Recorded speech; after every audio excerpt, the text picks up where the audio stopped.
What's up everyone, it's Curtis YZ, and I'm going to be showing some more new footage, but this video does go over a lot of the same things I want to re-go over in a better demonstration. The whole reason why I wanted this Yugoslavian design on this pistol was because of the safety next to my thumb is very similar to the 1911 style that I'm used to. What I'm doing with my index finger is pulling the hammer back from all the way up against the primer to a half cock, which is a safety. I think it's called a hammer safety, but I've always known it to be called half cock. Insert phallic joke on pretty much every pistol. Almost every pistol has a half cock, and it's easier to see it on this 1911. And what happens is when you pull the hammer back but not all the way back, as you can see, the hammer is now free. It sits there open like that, half cocked, and that's just a very basic safety that most pistols have. It makes it so you can't pull the trigger, but you can pull the hammer back to disengage the safety or rack the slide, load one into the chamber. If you pull the slide back and load around in the chamber, the hammer will go back. It's free to go backwards, it just will not go forward.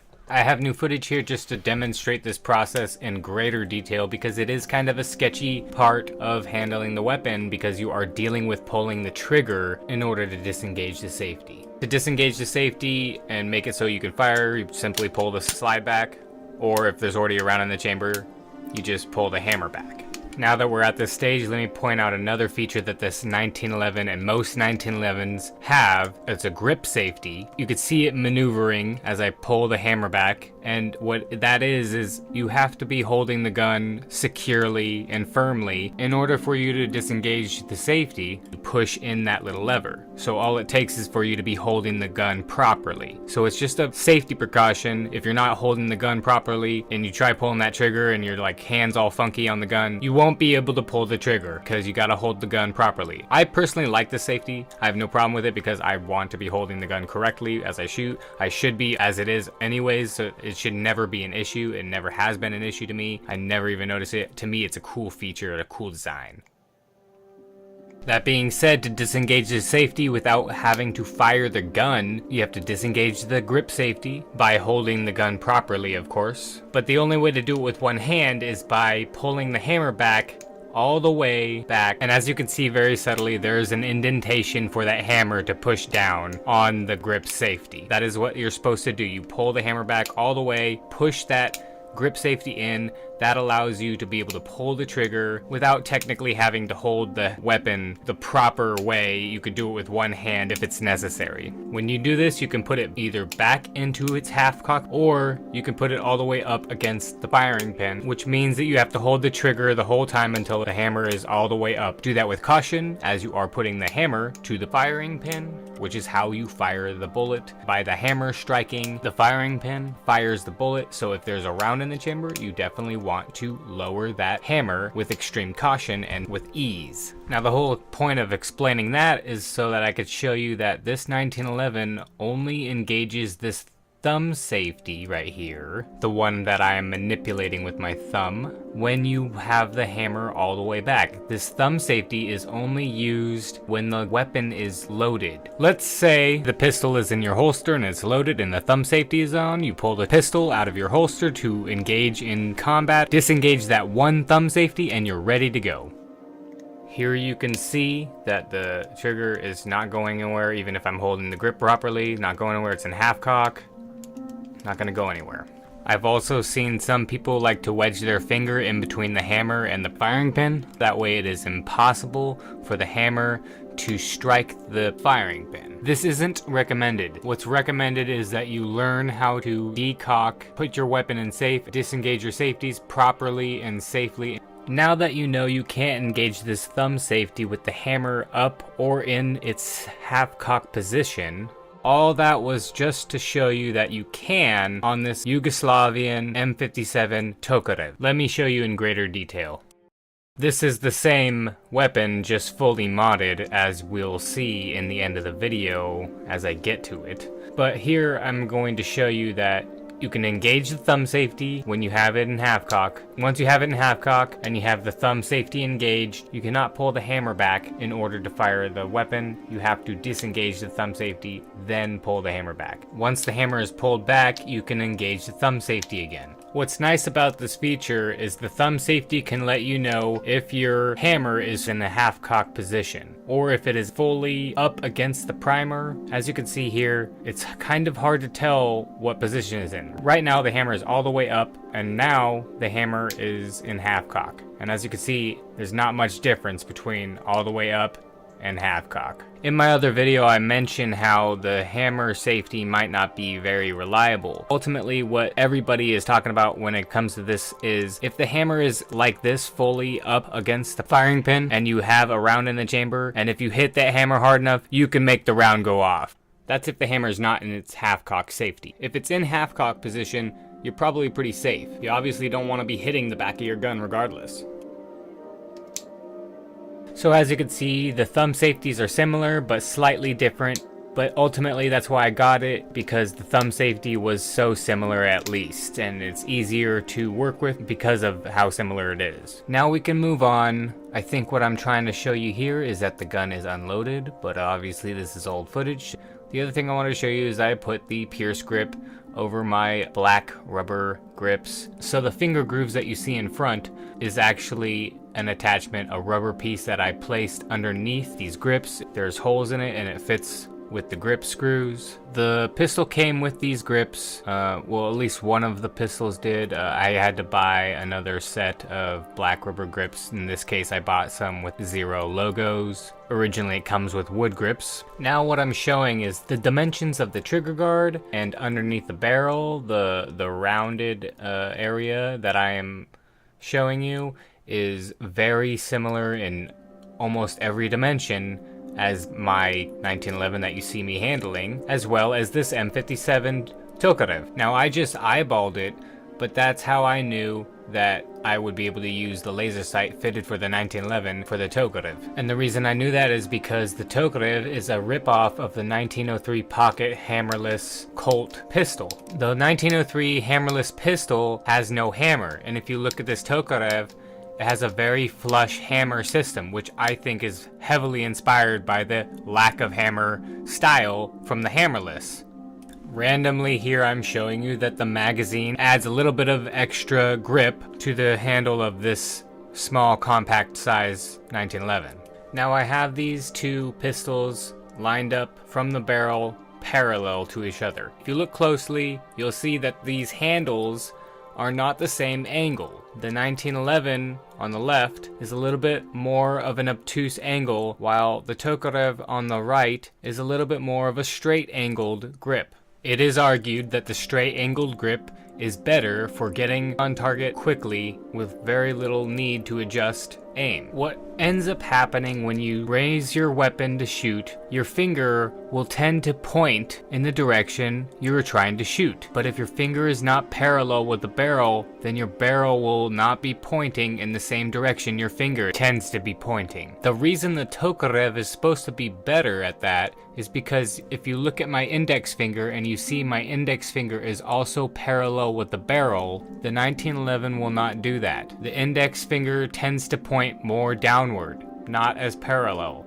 In the other video I mentioned that basically if you know how to dismantle and clean and take apart a 1911, you know how to take apart a Tokarev. They're basically the same thing, there's only one difference essentially, and that is the trigger assembly comes out of the Tokarev, while on the 1911 it's all internal in the grip. First item for customization is this rubber grip that you put on the outside. Specifically, I got a grip that was very straight because most grips are designed for more of a 1911 angle of grip. This grip that I bought from China was a very straight grip, and it fits this Tokarev great, and it adds a little bit of girth to the handle, which makes it a little bit easier on the trigger pull. Because of the dimensions of this weapon, for some reason it just likes to veer to the left when you pull the trigger. It has a really good trigger pull, but for some reason I think it's the length or the heaviness of the tip of the barrel, but it's very easy to accidentally jerk the gun to the left when you pull the trigger. When I'm talking about jerking to the left, I mean very slightly. I'll show you in footage again just how slight of a movement I am talking about, just so you know exactly what I'm talking about. Now, in order to demonstrate this, I have to be able to pull the trigger without worry, and since you cannot necessarily do that without damaging the firing pin. That's why I purchased these dummy rounds for this exact exercise, so that I can practice my trigger pull without damaging the firing pin. Because if you just dry fire, the firing pin can be damaged. It's called dry firing when you're firing the weapon with no ammo in it.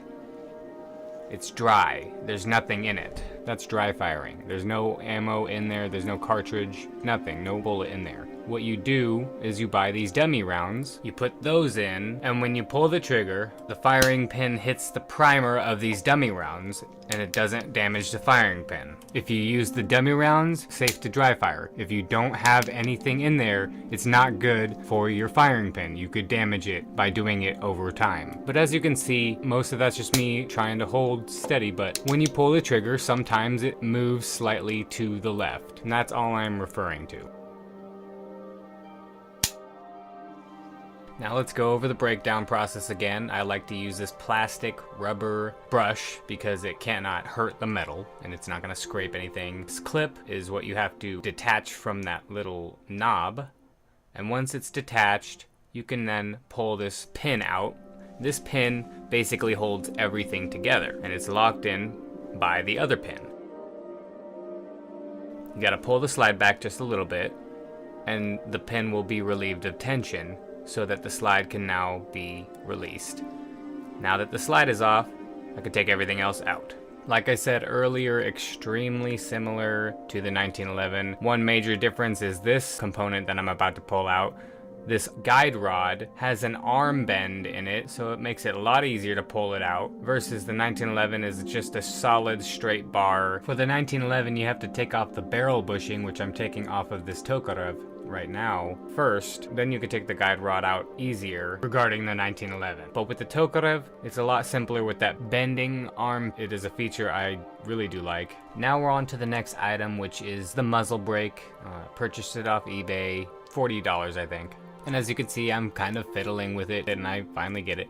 Then we can put it all back together. Now this part has to be flush inside along with the barrel, and the barrel is a rounded surface. As you can see, that shiny surface is rounded. That rounded curve has to fit along the barrel, and then the flat part, it fits snug against the barrel link, which is this rotating piece. It has that hole in it that links up with the slide stop pin travels through, and that's why there was so much friction on it, because it was rubbing against the inside of that ring. Now I did not get that rounded edge flush with the barrel, but I haven't caught it yet. But it's very easy to miss that because it might look flush. Now, as you can see, here's a close-up of what's happening, and as you can see, the rounded edge is sitting atop the slide right there. I'll pause it. I did not get that flush. Here's an image of it being flush, and here is it sitting on top of that rail. As you can see right here, that's flush. Now we can fit this back in and put it back together. But before we put it all the way back together, I'll show you how the trigger assembly comes out of the Tokarev. That is a distinctive thing that does not happen on the 1911, but as you can see on the Tokarev, it does come out. We can put everything back together. You get the ring on the inside lined up with these holes on the frame, and then you push this slide stop pin back inside. Remember, you might have to pull the slide back a little bit to relieve the friction of the slide stop pin sliding through the ring and the holes of the frame, and then you slide this fork back over the nub and you're good to go. Got my new muzzle brake. And of course, like I said earlier, this will fit a laser sight fitted for a 1911 without any Picatinny rails. This particular laser is a TL6 Streamlight. Has a flashlight and a laser. My front sight was a little bit off center, so I had to move it. And as you can see now, it is a lot more in a line with where my laser is pointing. And where this laser is pointing is exactly where the bullet would go. So I took this device and I adjusted my front sight. I had to take this bottom piece block out. You put the front of the gun inside those blocks. You use wrenches to manipulate those two nuts on the outside. You manipulate and it moves the block over and it slowly, but with a lot of torque, pushes over the iron sight, just the iron sight. The iron sight is just a metal piece wedged inside of that slot on the tip of the slide. So you need to use quite a lot of force to be able to move it. And once I moved it over a little bit, now it's more in a line with where the bullet actually goes. Then I show you how to blue. It's not hard, but there's a lot of other videos that do a lot better job of explaining it than I do. If you really want me to do another video on this, I'll do that, but on a whole nother object and go into better detail about it. Well, that's the finished product. There's no extended mag because there's no such thing as an extended mag for the M57. The closest thing you'll get is the M57 because it has one more round than a regular Tokarev has, because it has a slightly longer grip and it has a slightly bigger magazine just by one bullet. And this is my original 1911. It's fully customized. I don't want to do anything else to it. I just wanted it to look like the Punisher gun, and it came out looking way better to me than the Punisher gun. So I'm happy with it. What do you think? Am I way too over the top with my weaponry? Well, probably according to most people, but you know what? I'm not a criminal, so I don't care what you think about me. Especially since it's just for home defense anyways. Well, there you have it. This is the Tokarev customized video 2.0. I went over all the safety things in great detail, so this is basically a safety feature video as well when it comes to the 1911 and Tokarev, when it comes to some Tokarevs, this particular Tokarev, because there is a couple of other different safety styles out there, and I didn't want those because they looked that much more complicated. And this one is not far off. That's why I made this whole video in the first place. I just loved how similar they were. Two favorite pistols of all time. It doesn't get any better than these two pistols, I'm sorry. 45 all day and 7.62 by 25. Well, I'm sorry, it don't get better than those two calibers. And while I'm at it, if you like content like this, then don't forget to like this video and subscribe. And if you want to share it out, just share it out if you want to share it out. Also, I don't do a lot of gun content. I do have a couple more videos coming out relating to firearms. So if you're on the lookout for that, be sure to keep your eye out for that. Also, check out this video. And thanks for watching, everyone. Take it easy.